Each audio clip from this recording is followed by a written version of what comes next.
Hello everyone. कल से आपके जेई के एग्ज़ाम जो है वो स्टार्ट हो रहे हैं और मुझे पूरी उम्मीद है कि आप पूरे ज़ोरों शोर से जो तैयारी है वो कर रहे हैं। मैं आपके साथ 3 टिप्स शेयर करने वाला हूँ जो आपको एग्ज़ाम के दौरान बहुत हेल्पफुल होने वाली है, ठीक है? तो ये 3 टिप हर जेई एस्पिरेंट के लिए बहुत इंपॉर्टेंट है, इर्रिस्पेक्टिव ऑफ आपने प्रिपरेशन कितनी करी है, अच्छी करी है, बुरी करी है। बिकॉज़ ये जो चीज़ है वो मैं आपको प्रैक्टिकली बता रहा हूँ क्योंकि मैंने बहुत सारे स्टूडेंट्स को ऐसा फेस करते देखा है। मैंने खुद भी ये चीज़ फेस करी है। अगर आप मेरी स्टोरी सुनेंगे तो आपको उसमें दिखेगा, बट मैं अब उसमें नहीं जाऊँगा। Let's start with the tip number 1।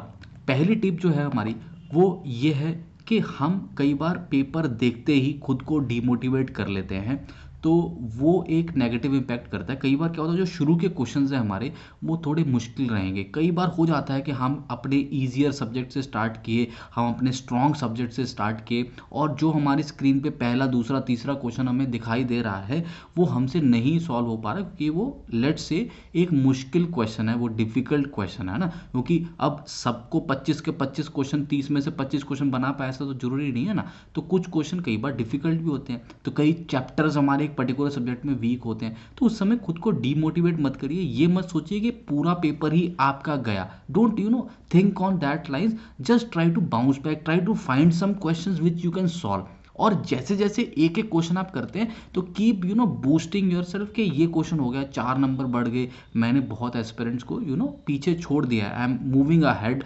Moving up the ladder, और मेरा रैंक को अच्छे रैंक की तरफ, मैं अपने आप ही अच्छे परसेंटाइल की तरफ जा रहा हूँ। तो क्वेश्चन को देख के डीमोटिवेट मत होइए, ये पहली है।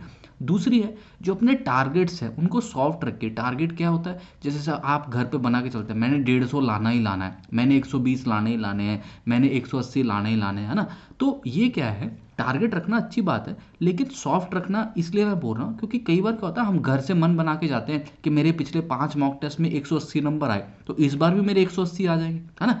अब पेपर मान लो मुश्किल आ गया, अब आपने 2 घंटे पेपर किया, आपका अभी तक 100 ही नंबर का अटेम्प्ट हुआ 2 घंटे में। पहले 2 घंटे में ज़्यादा अटेम्प्ट होता है, आखिरी के 1 घंटे में कम पेपर अटेम्प्ट होता है। अब आपका 100 का हुआ, उस पेज पे देखें तो 50 नंबर और ऐड कर पाएंगे, तो यहाँ पे आपको डिमोटिवेशन हो जाएगा। तो जहां अगले 1 घंटे में 50 ऐड होने वाले थे वो 50 भी नहीं हो पाएंगे, क्योंकि कई बार पेपर थोड़ा सा डिफिकल्ट आ जाता है। उस चक्कर में हमारा जो टारगेट्स है वो लो डाउन हो जाते हैं। आप उसकी चिंता बिल्कुल मत करिए। अगर पेपर मुश्किल भी आ गया, जैसे मैंने पिछले वीडियो में भी बताया था कि मैथ्स का पेपर मुश्किल आ गया तो क्या करेंगे ना, आपने देखा होगा वो वीडियो। तो आप चिंता बिल्कुल भी ना करें, है ना। पेपर का डिफिकल्टी लेवल आपके रिजल्ट को इम्पैक्ट नहीं करेगा। अगर आप पेपर में बेस्ट दे के आएंगे तो आप अपनी तरफ से अपना बेस्ट करिए, टारगेट्स को सॉफ्ट रखिए। अगर नहीं भी अचीव हो पा रहे तो then also it should not bother you too much during the exam, ठीक है। बाद में आके एनालिसिस कर सकते हैं।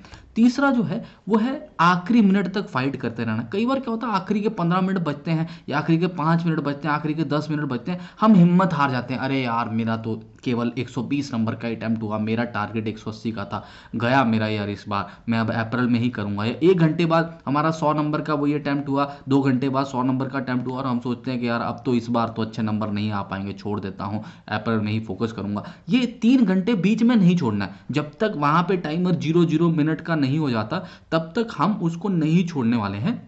हम आखिरी मिनट तक फाइट करते रहेंगे। एक एक क्वेश्चन, आपको नहीं पता कि 4 नंबर एक्स्ट्रा लाने से कितने हजार रैंक का फर्क पड़ जाएगा। ये बात आपको तब रियलाइज होगी जब आपका रिजल्ट आएगा और आप सोचेंगे काश मेरा 1 नंबर और आया होता तो मेरे को ये वाली आईआईटी मिल जाती। जैसे मैं भी सोचता हूँ कि काश मेरे 4 नंबर और आए होते तो मैं किसी और आईआईटी से इंजीनियरिंग करता या किसी और ब्रांच से करता। ऐसा हो जाता है, मैं भी उस समय सोचता था जब मेरा एडमिशन हुआ था आईआईटी में, है ना। तो ये चीज़ का आप ध्यान रखिए, एक एक क्वेश्चन मैटर करता है, एक एक क्वेश्चन एक एक मिनट मैटर करेगा, तो इसलिए उसको लूज आउट ना करें। हर मार्क जो है वो इंपॉर्टेंट है।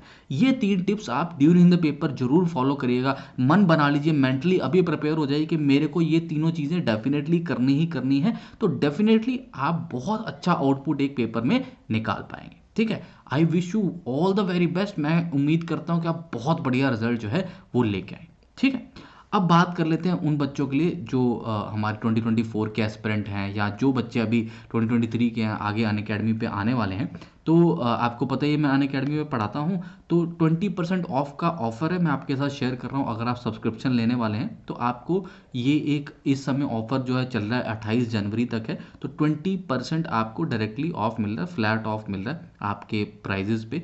ठीक है, तो आप मेरा रेफरल कोड यूज कर सकते हैं विनीत लाइव, और 20% ऑफ अनअकैडमी के किसी भी सब्सक्रिप्शन पे आप अवेल कर सकते हैं IIT जेई में।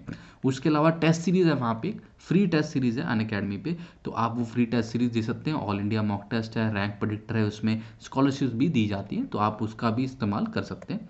उसके अलावा अनअकैडमी के जो कोटा के बैचेज़ हैं ऑफलाइन, वो भी अब यहाँ पे आपको आते दिखाई देंगे अनअकैडमी प्लेटफॉर्म पे, और आप उनका भी इस्तेमाल कर सकते हैं, उनसे भी पढ़ सकते हैं। कोटा के ऑफलाइन क्लासेस जो हैं वो यहाँ पे आपको लाइव आती दिखेंगी। उसके अलावा और भी बैचेज़ जो हैं वो प्लेटफॉर्म पे आ रहे हैं आपकी जेई की प्रिपरेशन को और आसान करने के लिए। मेरा एक बैच है 2024 एस्पिरेंट्स के लिए, वो आरोहण बैच है ना, तो आप उसमें भी जुड़ सकते हैं हमारे साथ, और उस बैच के थ्रू अपनी प्रिपरेशन को बहुत बढ़िया कर सकते हैं। और वो 2024 का बैच है, उसमें अभी हम 11th की तैयारी जो है वो कर रहे हैं आरोहण बैच में। अभी 20 जनवरी को आरोहण 2.0 लॉन्च हुआ है, ठीक है, और उसमें फिर हम आगे अभी 2 महीने 12th 11 चलेगा, उसके बाद फिर अप्रैल में 12th स्टार्ट करेंगे, and by October I will try to finish up the syllabus, है ना। वो 1 साल का वैसे तो बैच है ड्यूरेशन उसका, बट अक्टूबर तक हम मोस्ट प्रॉब्ली सिलेबस ख़त्म करके फिर रिवीजन मोड में जाएंगे, ऐसा प्लान है, ठीक है। तो आप उन बैचेस में जुड़ सकते हैं। वहाँ पे आपको कई फ्री कोर्सेज भी मेरे मिलेंगे, फ्री स्पेशल क्लासेस भी हैं। आप वहाँ पे मेरी कम्युनिटी भी ज्वाइन कर सकते हैं अनअकैडमी की, ठीक है। और इस चैनल को तो सब्सक्राइब आपने कर ही लिया होगा, नहीं किया तो प्लीज़ डू सब्सक्राइब इट, है ना। और बाकी आपको कोई भी किसी भी तरह का डाउट आता है, feel free to ask, and ये ऑफ़र जो है वो आप अवेल कर सकते हैं। ये 20% ऑफ वैलिड टिल 28 जनवरी है, ठीक है। Okay, thank you, and I will see you very soon in the next video.